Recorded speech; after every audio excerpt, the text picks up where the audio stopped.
Hey guys, we're back. This time we're going to be taking a look at Sword Art Online, Sword of Fellows. They call it a board game. It's more of a card game with dice. But it's from Kadokawa or Japanime Games. And it's a very small, very compact, portable little game where you fight your way through Aincrad and try to escape. It's for 1 to 4 players, lets you take control of some of your favorite characters from SAO and fight your way through. And we'll get right in and take a look.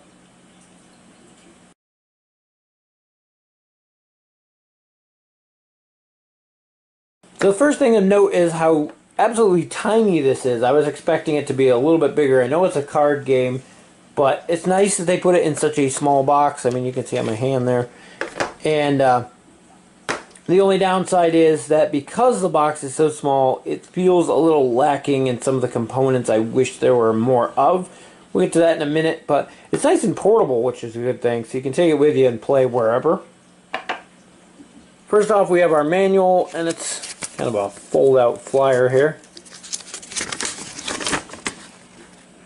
And it explains the basics of things. They don't really go into a lot of details. I'll say it seems to be missing examples, and diagrams would be better. They have these important notes which are very helpful, but could have been better on that. There isn't much to the game, but it would have been nice to have a little bit more understanding of how to play going in. If you can find a how to play video online, it's easier to pick up that way, so check that out. So next we have our dice. You have 4 standard D6s for the main character, 4 standard D6s for your secondary character, and then 6 character specific dice with symbols that are unique to each of them for the specific characters in the game. And they all have a picture of the character on them as well. Next we have our item cards. This is one of the areas I think they kind of skimped on for the smaller box. Is there's only 8 of these, I want to say. Yeah, there's only 8 of these. And a couple of them are duplicates on top of that.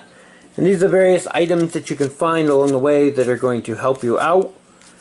And very disappointed in the variety of those. A bigger stack of those would have gone a long way to making the game feel more interesting and unique each time you play.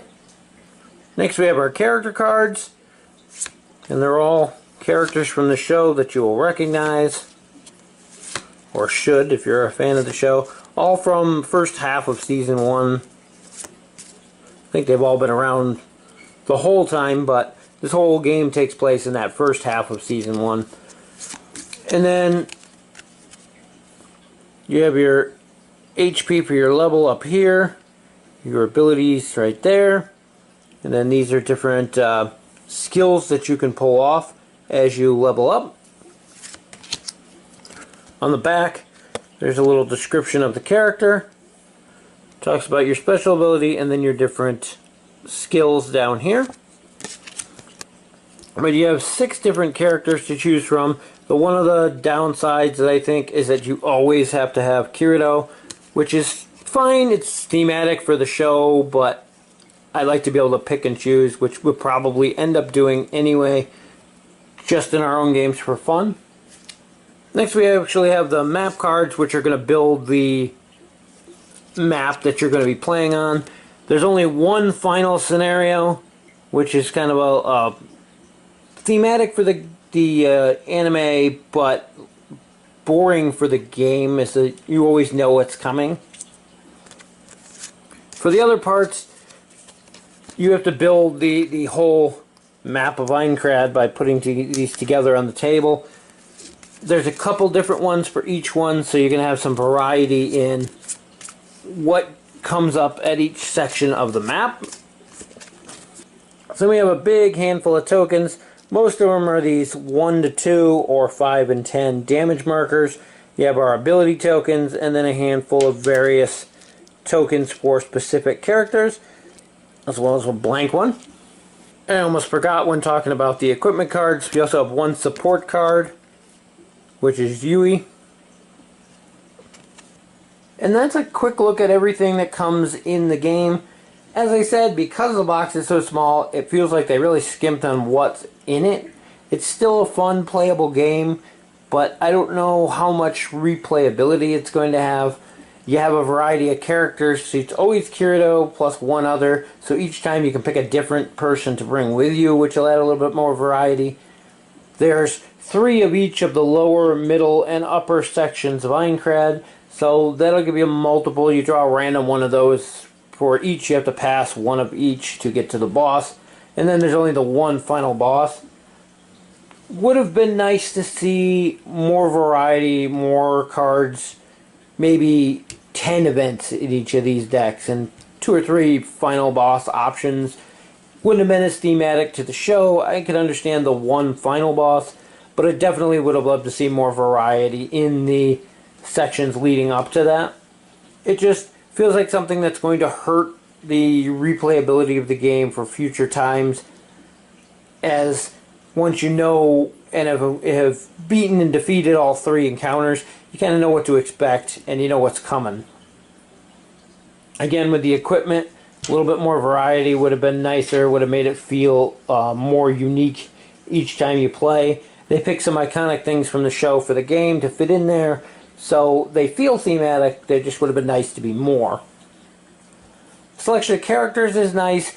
Not huge on always having to have Kirito with me, but as I said, as a house rule, we might try without him just to see how it goes. Overall, though, the game's pretty easy to figure out.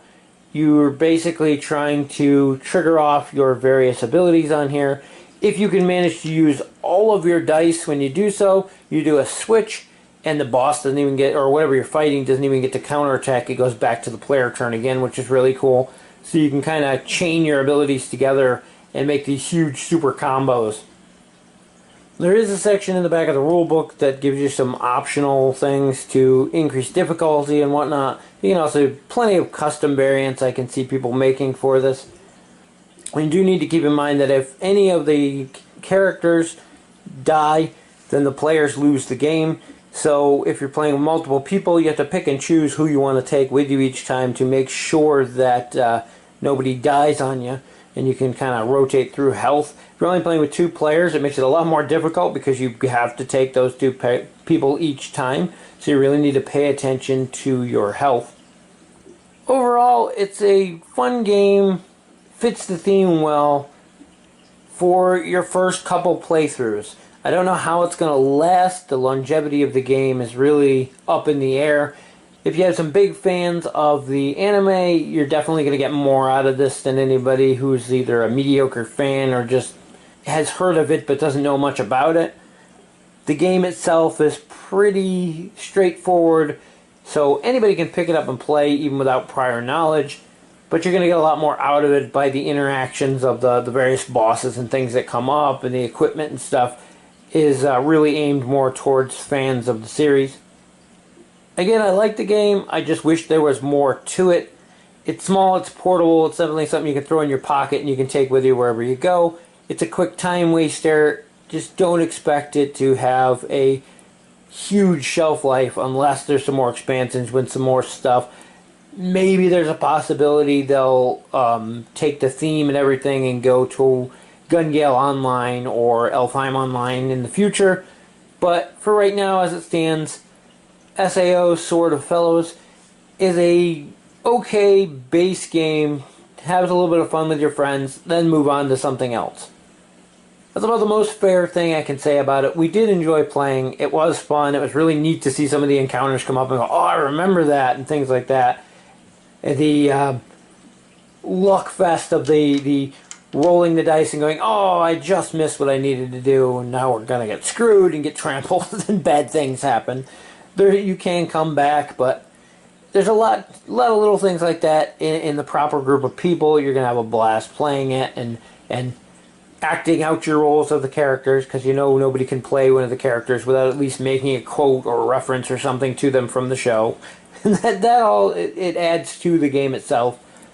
But like I said, there's just limited replay value here with so few options in the things you're going to fight, the equipment you can get, and so on.